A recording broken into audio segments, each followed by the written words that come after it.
claimants who are found fit for work. In this regard, I tend to address her main concerns on length of time it will do to do a mandatory reconsideration and the availability of JSA to those people who are found fit for work. But before I go on to consider her concerns, I think it's important to give this issue some context and to explain why we've introduced mandatory reconsideration.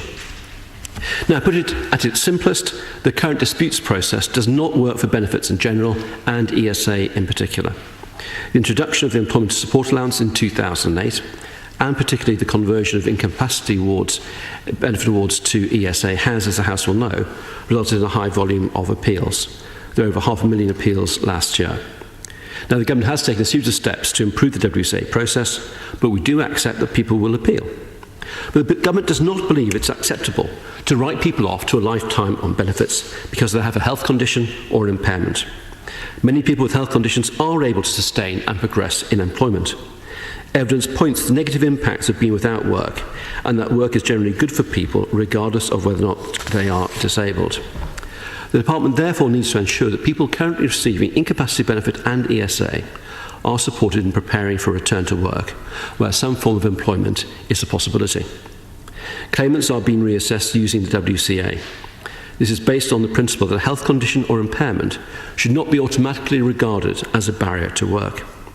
It's been designed to be a more accurate reflection of an individual's capability for work, taking into account modern workplaces, healthcare, and legislation. Now, the volume of appeals does place some strain on the appeal system, and I also recognise the process can put pressure on claimants too. That's why a claimant can ask for a decision to be reconsidered. It was intended that people would ask for this reconsideration in the first instance if they felt their decision was wrong. In practice, however, many people do not do so and instead make an appeal from the outset. Now, this is more costly for the taxpayer, more time-consuming, more stressful for claimants and their families, and for a significant number of appellants, unnecessary. Now, I say unnecessary because a significant number of decisions are overturned on appeal because of new evidence presented at tribunal. Over 55% in recent months. This is mainly evidence, oral evidence, which accounts for 70%, but also includes written evidence that has not been considered by the decision maker. Now, I hope that honourable members will agree that we need a process that enables this evidence to be seen or heard by the decision maker at the earliest possible opportunity. A mandatory reconsideration does just that. Now, let me just... Another decision maker will review the original decision, requesting extra information or evidence as required via telephone discussion. If this means the decision can be revised, then there is no reason for an appeal. An outcome that is better for the individual, better for the department, and for the tribunal service. We hope that because of the robust nature of the reconsideration and the improved communication, this process will result in either decisions being changed or claimants making an informed decision not to escalate their dispute to an appeal tribunal. Let me give way to the Honourable Lady. Sheila Gilmore.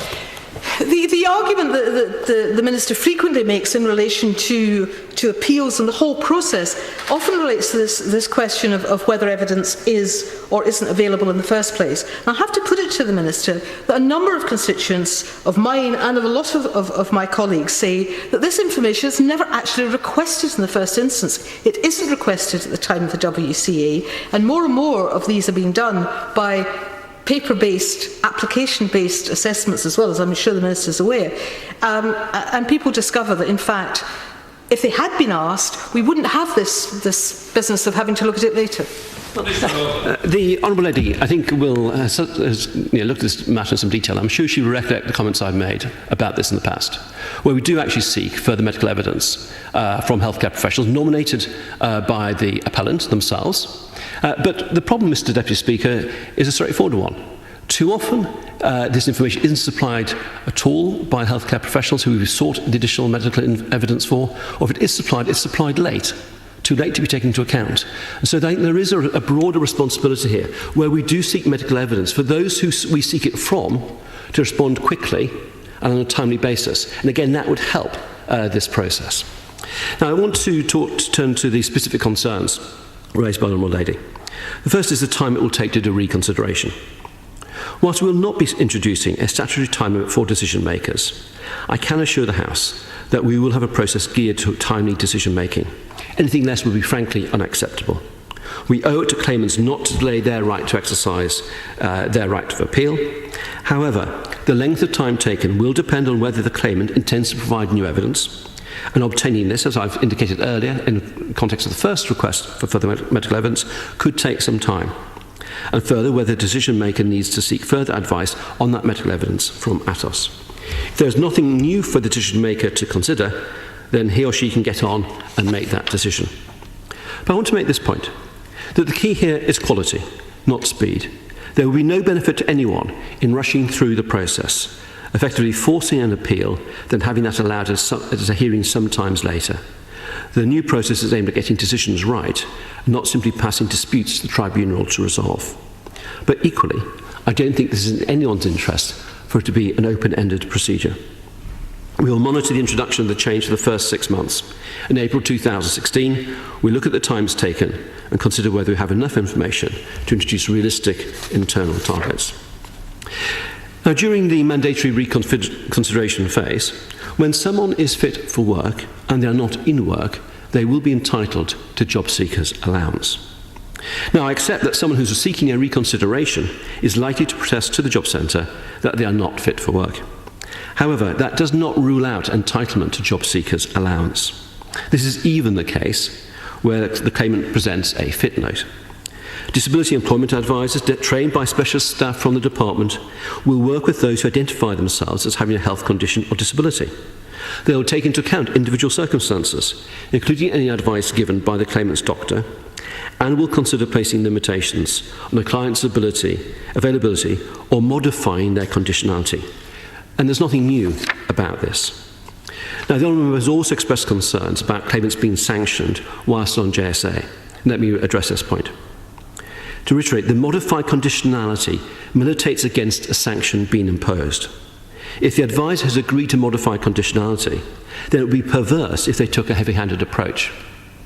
As I previously informed the House, and let me take this opportunity again, there are no sanctions targets. It was this government that removed the sanction targets. This government that removed them. They were in place under the previous government. We do continue to monitor to ensure that sanctions are applied consistently and only where appropriate. Now, the Honourable Lady asked what would happen if a claimant was subject to a sanction.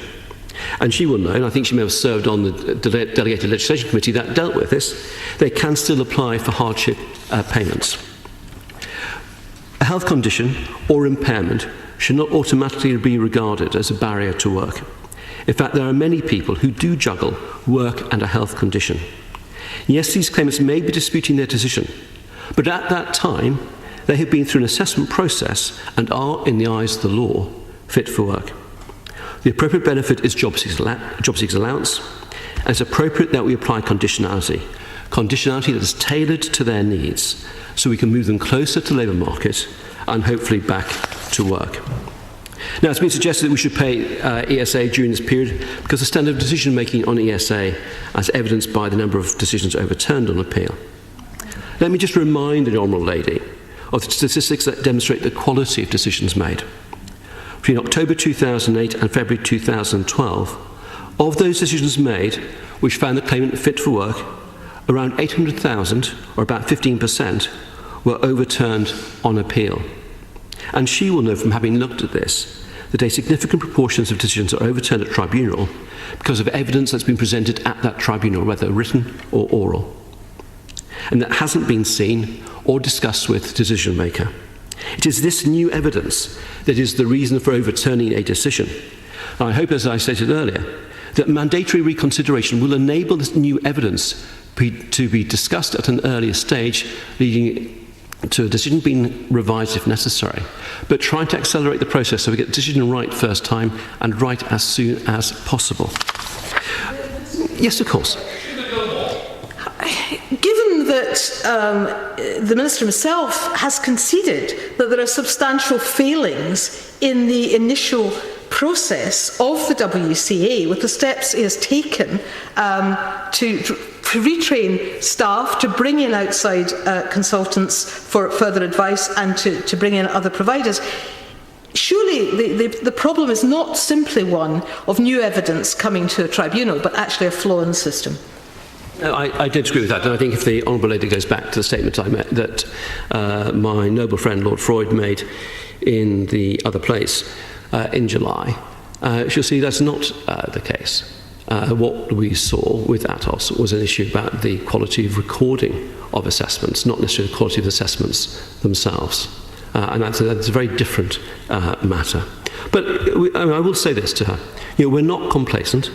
This is demonstrated by the way we responded toughly, I think, to the failings of Atos. There is always room for improvement, and much is happening. And of course, she will be familiar, as others are, with the recommendations made by Professor Harrington in his 3 reports, things like improving the ESA forms to encourage claimants to provide their own evidence, better contact between decision makers and claimants at the decision-making stage, enhanced training and guidance for decision makers, the way in which we dealt with the assessment of cancer sufferers, a simpler and more empathetic process, with more claimants being placed in a support group, which better reflects their difficult circumstances. We're also learning from the tribunal decisions made as part of our summary reasons pilot. And I'm confident that accuracy will continue to improve, and I believe that the proportion of decisions overturned will continue to reduce. I'm about to conclude, but I will, because I'm a generous man, give way on this occasion. I understand the Minister's concerns about information and making sure it's approached timorously. One suggestion that has been made in some of the discussion is that the time for submitting the ESA 50 could be extended from the current 4 weeks to 6 weeks, which would give people more chance to get that information together.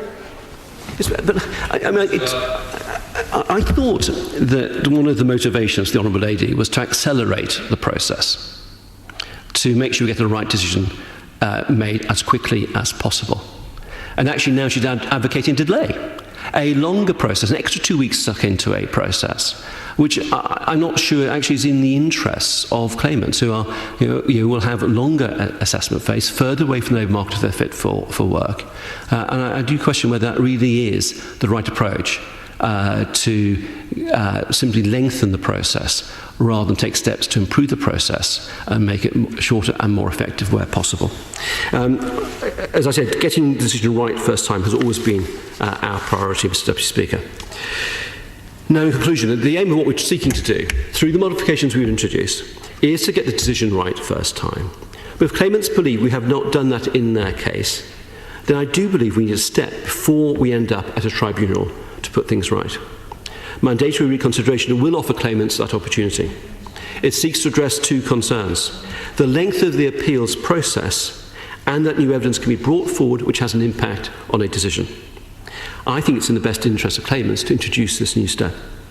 Mandatory reconsideration will help ensure the right decision is reached as quickly as possible.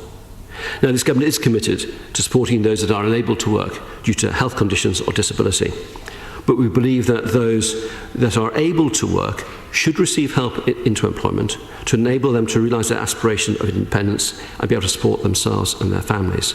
We also believe that those who aren't able to work should receive the support they should be entitled to. And if we can get to that decision quicker, Mr. Deputy Speaker, without compromising on quality, I think that's the best interest of everyone as part of this process.